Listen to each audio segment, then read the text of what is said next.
So in 2024, I was approached to produce an album for one of my favorite bands called the Dirty Nil. And just the other day, that album turned 1 year old. So I'm going to talk about it a bit.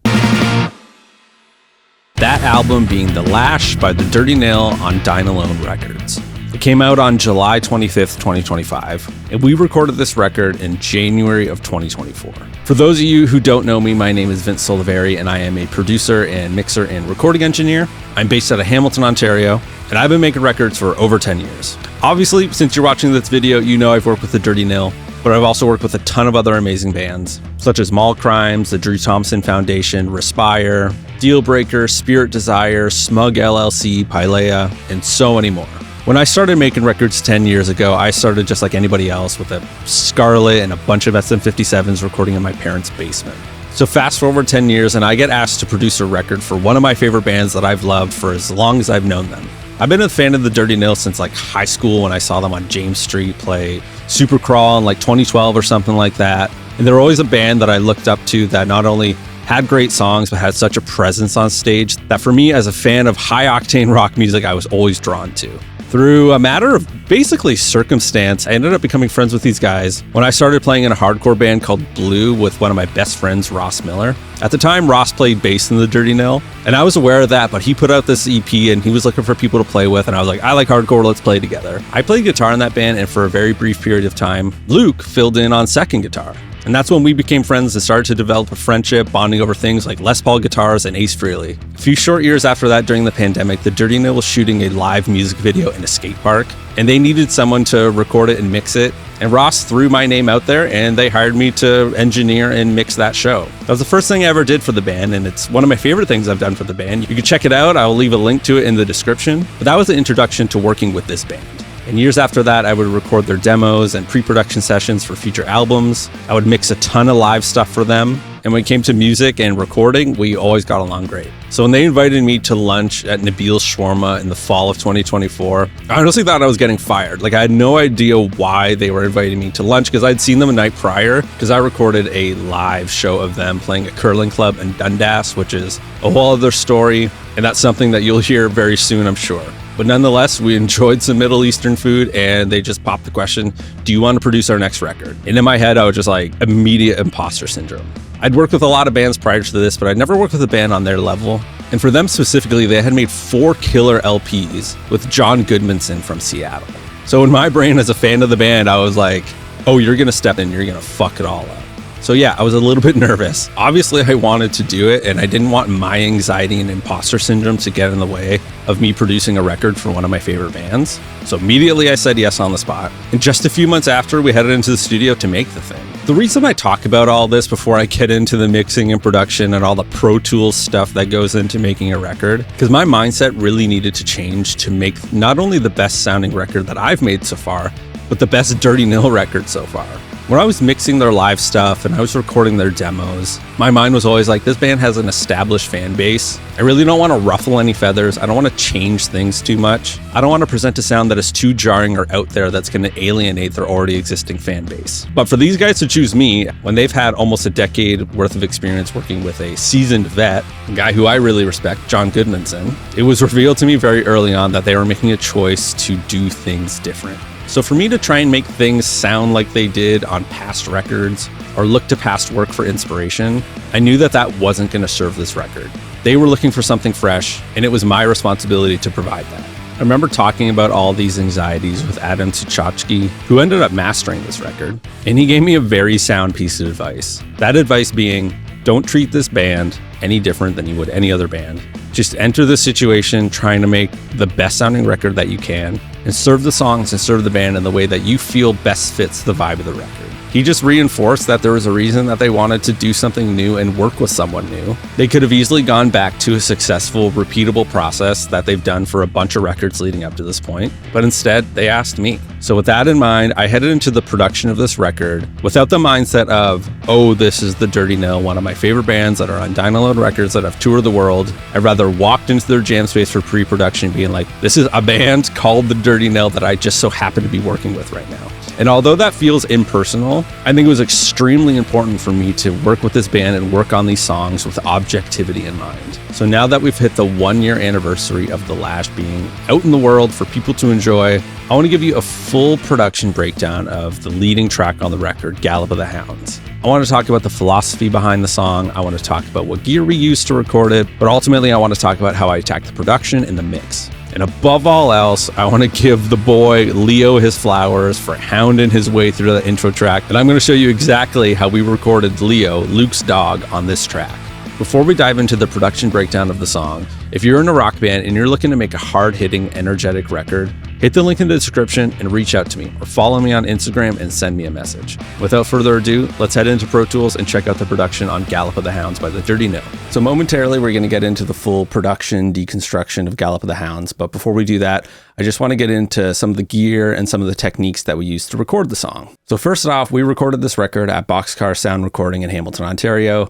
Boxcar is known for its gigantic room, which is amazing for drums. I tried to utilize the room sound as much as possible across all instruments for the record, because I really wanted this record to sound as lively as possible. For all the songs on the record, and this song in particular, there was a fine line that I was trying to walk down. I didn't want to rely too much on them being a 3-piece and the production kind of feeling empty and not as exciting as I'd want it to be. But I also didn't want to make the production so dense to the point that they couldn't recreate it live. So a lot of the production techniques that I use were kind of like a felt but not heard type mentality. I'm going to give you a quick rundown of some of the gear that we used to record it, and we'll start with the drums. The main drum sound for this record was a Ludwig stainless steel kit from the 70s. This kit was provided by Jordan Gauthier from YC Drums.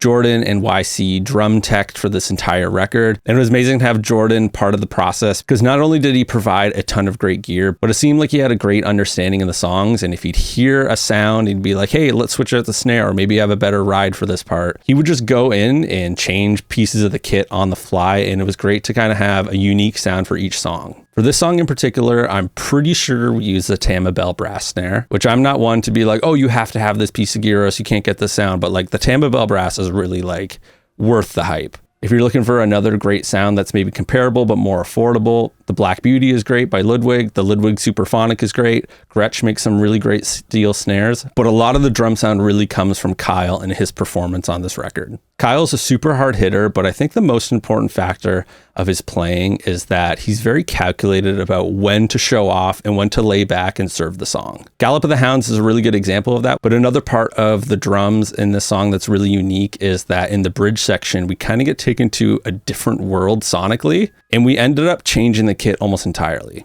We swapped the bell brass for a really deep pillowy snare. We swapped the kick drum for like a 26 by 12 big, almost like Bonham size kick drum, because we wanted it to sound really retro. We wanted it to kind of sound like it was straight out of the 50s or the 60s. And then in the mix, we made them sound lo-fi and saturated. We used that kind of vintage lo-fi kit on a couple other tracks on the record, but on this song, it was really cool to have both of those vibes present. For bass, I remember we had a Shy Boy Telecaster bass. Shy Boy is a custom guitar company out of Canada, and they make some amazing Fender style guitars. On this particular record, the Shy Boy Telecaster bass that we were using had Seymour Duncan quarter pounder pickups in it. Those to me are the best P bass pickups that you can get your hands on, and we'll listen to it in a bit and you can kind of understand why. We used a high watt bass head going through a Trainer 8x10 cabinet. I remember putting a few mics on the cabinet and it sounded good in the room, but as we'll see in the mix, I didn't really use too much of that. I relied heavily on the DI. When it comes to guitars, we all know that the Dirty Nil is known for Luke's guitar tone. If you're unfamiliar with the setup, it's a pretty unique setup with a Les Paul Custom going into the front end of a 100 watt Marshall Plexi, almost always going into his Marshall 8x10 cabinet. But the unique part of his tone is that he doesn't run any drive pedals in front of the amp. He actually runs 2 rat pedals in the effects loop. I'm sure Luke could explain his reasoning on why he uses that setup, but essentially what's happening is that he's using his rat pedals as the preamp and using the power amp of the amp to drive the speakers in his cabinet. It's a very unique tone, and other people have tried to replicate it, and I gotta be honest, it doesn't work for everybody. It's very unique to Luke, and it works for this band. But when it came to recording guitars, I remember asking him to set up his rig as if it was a live show. I just wanted to mic up each speaker and see which one was the most clear and aggressive. We ended up landing on the top left speaker and the bottom right speaker. They just seem to be the most clear and be the best representation of his tone. However, his tone is super mid-rangey, and I wanted to make this three-piece band sound larger than life, so I wanted a little bit more of a full frequency guitar tone. I didn't want to change his setup too much, but what I suggested was using a more traditional amp setup that we can blend in with his rig. And that's exactly what we did. We ended up using a JCM 800 into a Marshall cabinet with two V30s and greenbacks. This rig was courtesy of Drew Thompson from Single Mothers. And basically I used this more traditional Marshall setup and Luke's rig and blended them together to make a more full frequency tone. But another thing about the guitar recording that was different from the typical live setup is that Luke, previous to this recording session, had just recently acquired an Electrical Audio Experiments boost pedal. He had fiddled around with it at home, but hadn't actually used it to record. So we tried it out. I remember we recorded his amp with a traditional Rat setup, and it sounded good, but it didn't quite hit as hard as we wanted it to. So when he pulled out this pedal, we ended up putting this in the front end of his amp.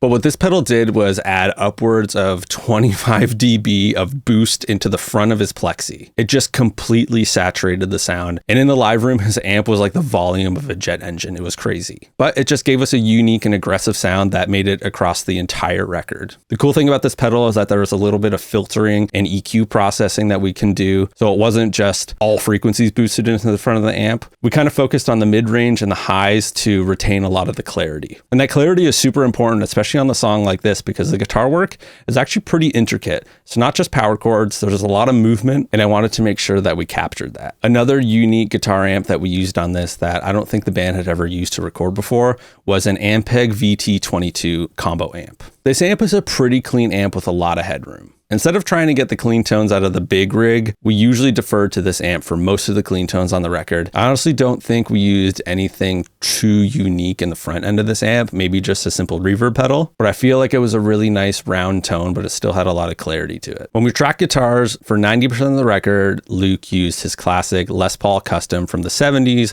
with a vintage super distortion pickup in the bridge. But when we double tracked the guitars, he used his Gibson 335 for one of the passes. The intention for that was for the tone to be pretty much identical, but just for a little bit of differentiation. This is something that the band has done for a long time, but the mindset behind it is that if you keep the guitar rig the same tone, but you change one element of it, in this case, the guitar, when you pan them left and right, it creates just enough of a difference that it makes things sound wider. And once again, trying to make a three-piece band sound larger than life, that little bit of width goes a long way. Luke used a beautiful Gibson acoustic guitar on this track and a bunch of other tracks on the record, and it recorded really well. And another kind of MVP guitar that Luke had that we used a lot was his Shy Boy Telecaster. There was just something about this guitar that had a nice chimey quality to it that not only we used for a lot of clean parts, but when we wanted a bright, aggressive guitar tone, this Shy Boy Tele actually did the job very well.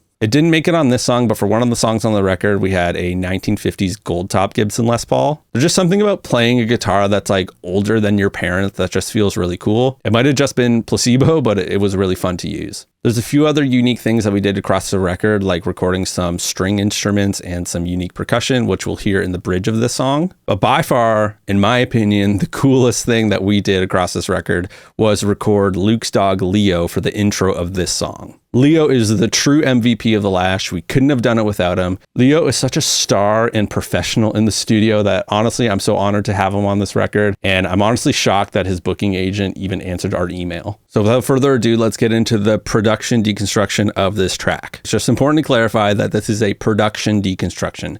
This isn't a mix breakdown. I'm not going to be going through every single move and every single plugin that I use to mix this song. If you're interested in seeing something like that, leave a comment below and I'd be happy to make one. But to me, it's honestly more interesting to see how this song is built because it's pretty unique. So now that we're in Pro Tools, I'm basically just going to break down each section of the song and show you exactly what we did to make this song sound larger than life. As you can see in Pro Tools, I have everything grouped. We have our drums, we have a second group of drums, which we'll get into, our bass, our guitars, vocals, Leo, all-star Leo, some effects and percussion. Honestly, nothing too out of the ordinary aside from obviously Leo. Let's listen from the top.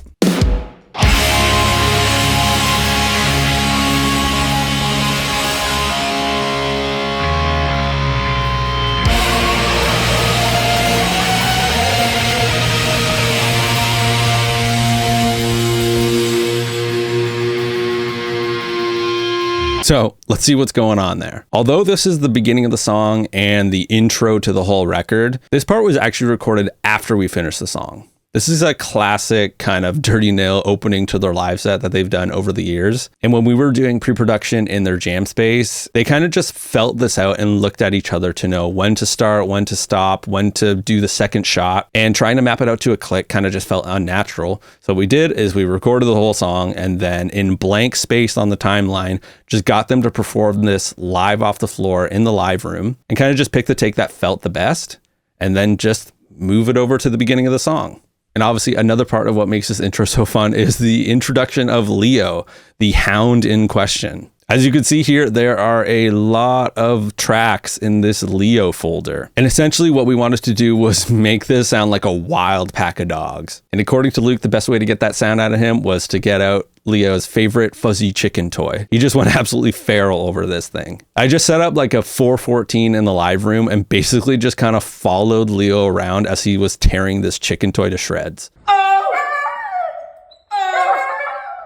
I recorded like 20 minutes of Leo growling and barking and howling and doing all of his fun stuff. And then I just stacked it together to try and make it sound like a group of wolves. As you can see, I kind of staggered them apart so it felt like they were all kind of howling at different times. And I also pitch shifted a bunch of the sounds to make it sound like there's big dogs and small dogs and really made it sound like a symphony of hounds. I'll solo this and you can hear what Leo laid down.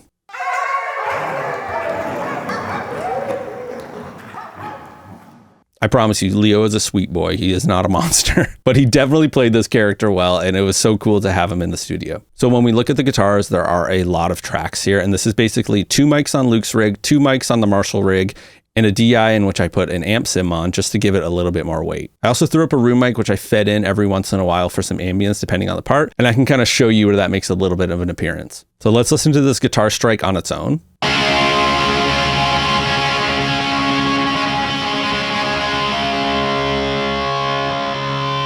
The guitars are double tracked, which is pretty standard, but I wanted the intro to this record to be even bigger. So I ended up duplicating this performance and running it through a pretty aggressive HM2 tone to give it even more weight and body. Check it out on its own.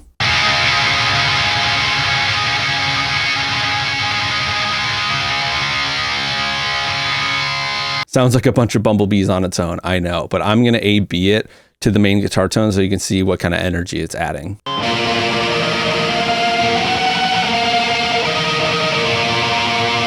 So then we get into the next section, the official intro to the main riff. Let's take a listen, I'll explain what I did.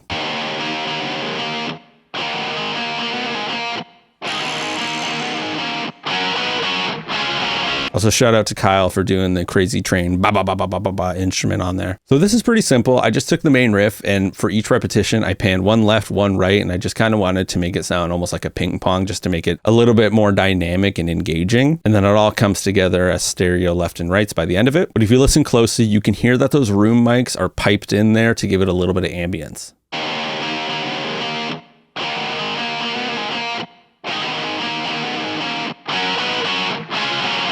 Just enough to make it feel a little vibey, but also to make this part small so when it kicks into the first verse, everything sounds huge.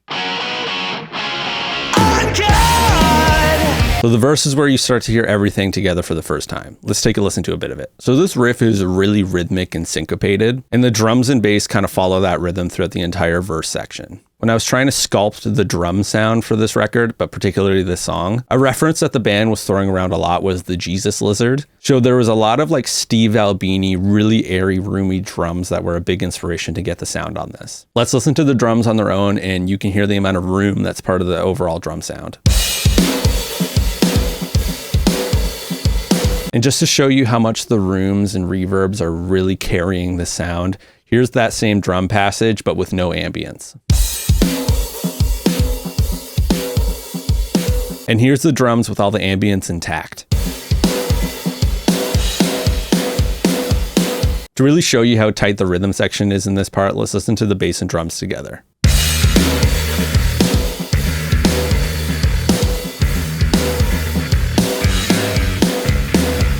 And now with the guitars.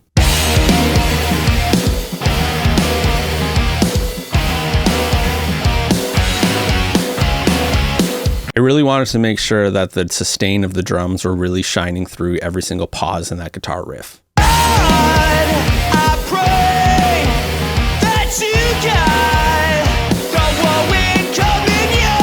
But now let's play the end of the verse into the chorus to see how things really explode. I know you can hear me now while you're running out of town from the pitchforks of the... There's a lot of things that change from the transition from the verse into the chorus. But if you look here at this all track, this yellow line of automation that has a big bump at this chorus marker is automating the volume of everything up as soon as the chorus hits. People often forget that volume is one of the best tools when it comes to mixing to really add dynamic to the song. If you want something to sound big and loud, you just turn it up to make it big and loud. It's really that simple. But for me, I'm a more is more guy. If I want something big, I want to make it intentionally big. So something that I'm often always doing when it comes to making choruses really pop is adding an additional guitar to support the main rhythm guitars. This is what you would call quad tracking, where you play your left and right take, and those are your stereo main rhythm guitars, but then you play it again through a different tone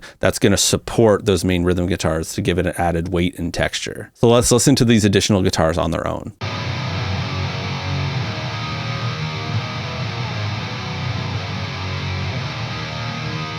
It's a super aggressive and scooped tone. When we recorded this part, I think we used like a super fuzz and it sounded really cool in the room, but when I got to mixing it, it just wasn't sitting for me. I wanted something that kind of was like more of like a HM2 kind of scooped metal tone, mainly because the main guitar sound is really mid-rangey, so I wanted something to fill in like the bottom end and the top end. I ended up using this Chiodos preset from the Machine Pack and SDL Tone Hub, and it just did the trick, and I love it. So I'm going to play the chorus guitar, and I'm going to engage and disengage this quad layer.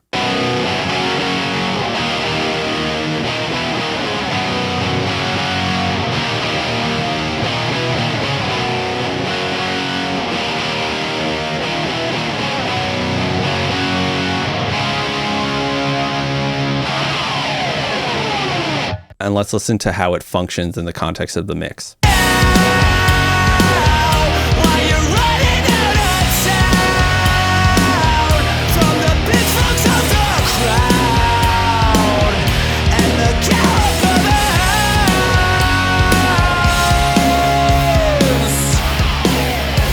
So if we take a look at the vocal stacks, the verse is just a single tracked vocal right up the middle. But because I wanted the chorus to sound huge and wide, I wanted to add more vocal layers to really make it sound immersive. So we have a main vocal, we have stereo doubles that are mimicking the main vocal melody, and then we have stereo harmonies. So I'm going to play through the chorus and I'm going to add these layers in one by one. Now,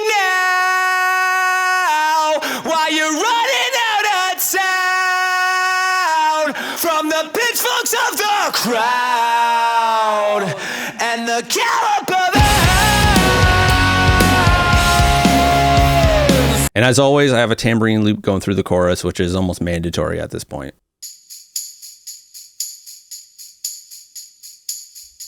But as we head into the second verse, we have a little bit of a dynamic shift where the guitars drop out and it's just drums and bass for a second. Let's take a listen to that. I asked for mercy at your feet, but you never spared the land. So for this bass tone, like I said, we recorded a whole rig, but it wasn't really working for me in the mix. So I ended up just relying on the DI and some Sans Amp style plugins. The one that I ended up using for almost the whole record was this TSC Audio BOD Bass Overdrive, which is their take on a Sans Amp pedal. This plugin is amazing, but it is so old and outdated that I don't know if it's going to last future versions of Mac OS. So this mix is probably the final time that I ever used it, just because I wanted to be able to recall it in the future. And if we listen to this tone on its own, it's actually pretty clean.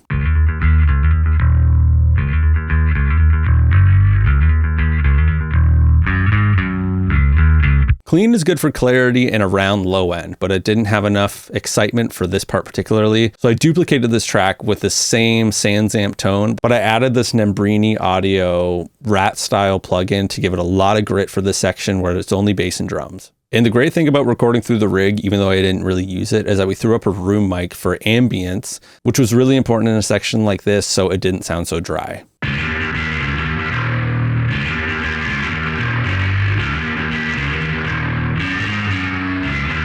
And for the second half of this verse, it's more or less the same as what went on in the first verse. We have a big volume automation rise that makes the chorus hit super hard.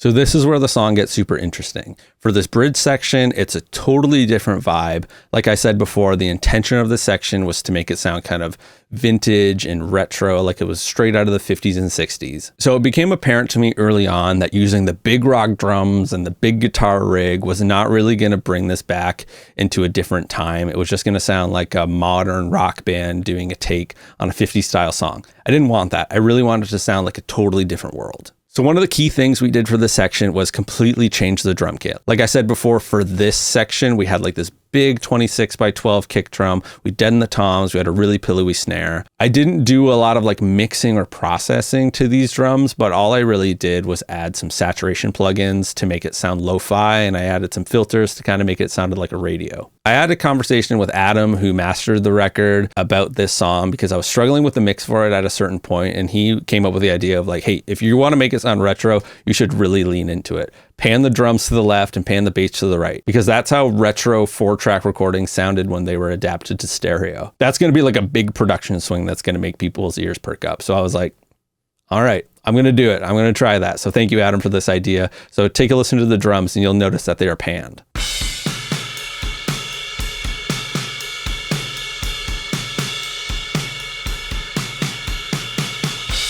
Just like the drums are panned to the left, the bass is panned to the right. And much like we changed the drum kit to get a different vibe for this section, I remember we had a Hofner bass with flat wound strings in the studio, and I think we used it for this section on the bass to really make it feel like it was from the 60s. Because we had the room mic, I mixed that into to give it even more of a vibe. Here's the bass and drums together.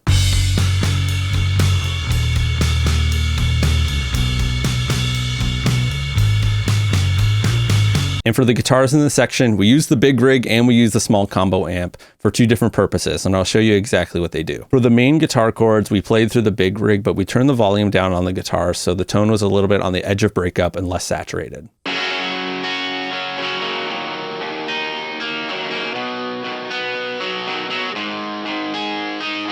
Similar to the drums and bass, I added some saturation and filtering on it so it sounded like a telephone or a radio. Really wanted to lead into that lo-fi old school vibe. We wanted to make this section more expressive, so we overdubbed these guitar chords that kind of ring out over the main rhythm guitars.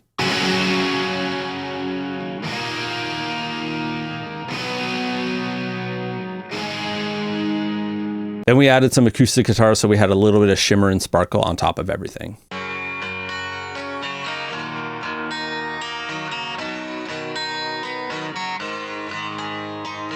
When it came to the vocals, it was a similar thing of just saturate everything, filter everything to really make it sound like it's coming through an old radio. If you wanna roll them dice and go to war, baby. And towards the end of the section, we added some harmonies to really build it into the next part. That's a certified gold-plated money. And one of the most fun parts about this section is the percussion that we added, particularly the castanets that Kyle performed. To transition into this bridge section, I wanted it to feel like a dream, so I added this wind chime sample to help create that effect. And here's the whole section together. If you wanna roll them dice and go to war, baby, I would be much obliged.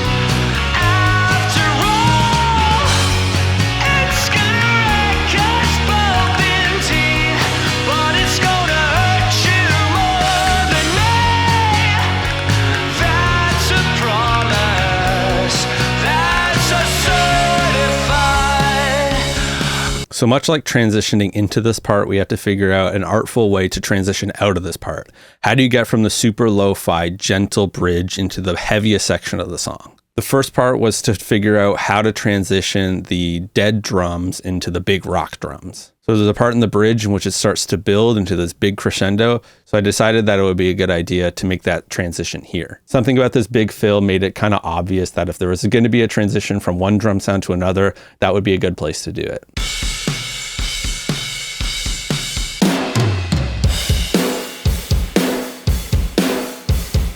So going into this next section, there's two really exciting things that happen. First off, there's this drum solo, and just to give my flowers to Kyle, I want to listen to it just on its own because he really nailed it.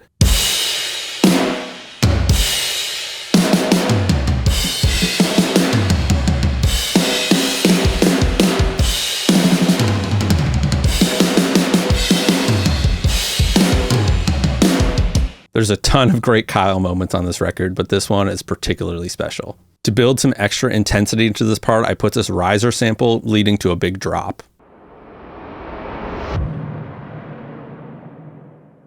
Not only did I want to make this part of the song really big because it's kind of the climax of the song, but it's also the reintroduction of Leo, and I wanted to make sure that he was going to come back with a roar. Let's listen to this whole section together.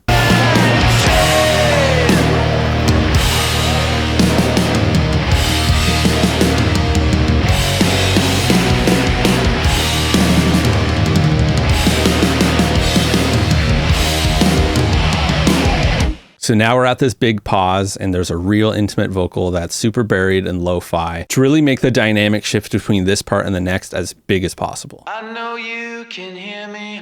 So to make this final chorus even more intense, we added these screaming vocals. And the final chorus is where everything builds to. I know you can hear me.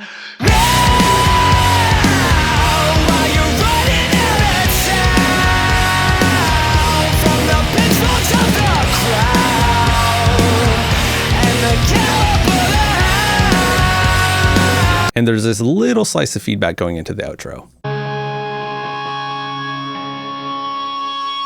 The most special thing about this outro is the guitar solo. Take a listen.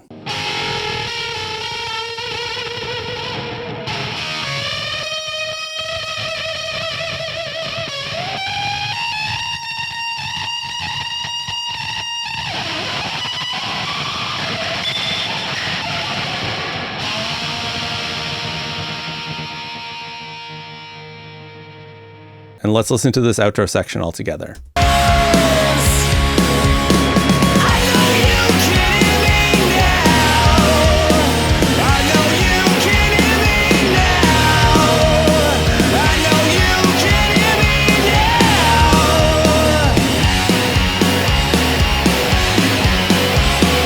And for this final hit, everything hits together. Big drum hit, big guitar hit, layered guitars, screams, booms, to really make this ending feel apocalyptic.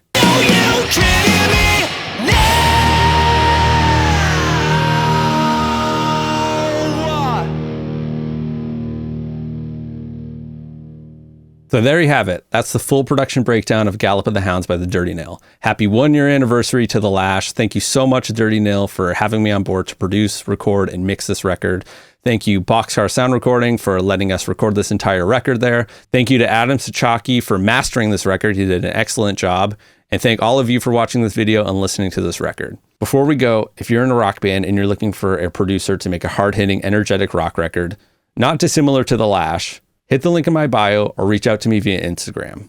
If you want more content like this, like, comment, and subscribe. Tell me what you want to see. If you want a mix breakdown of the song, let me know and I'd be happy to do it. But until then, see you on the next one.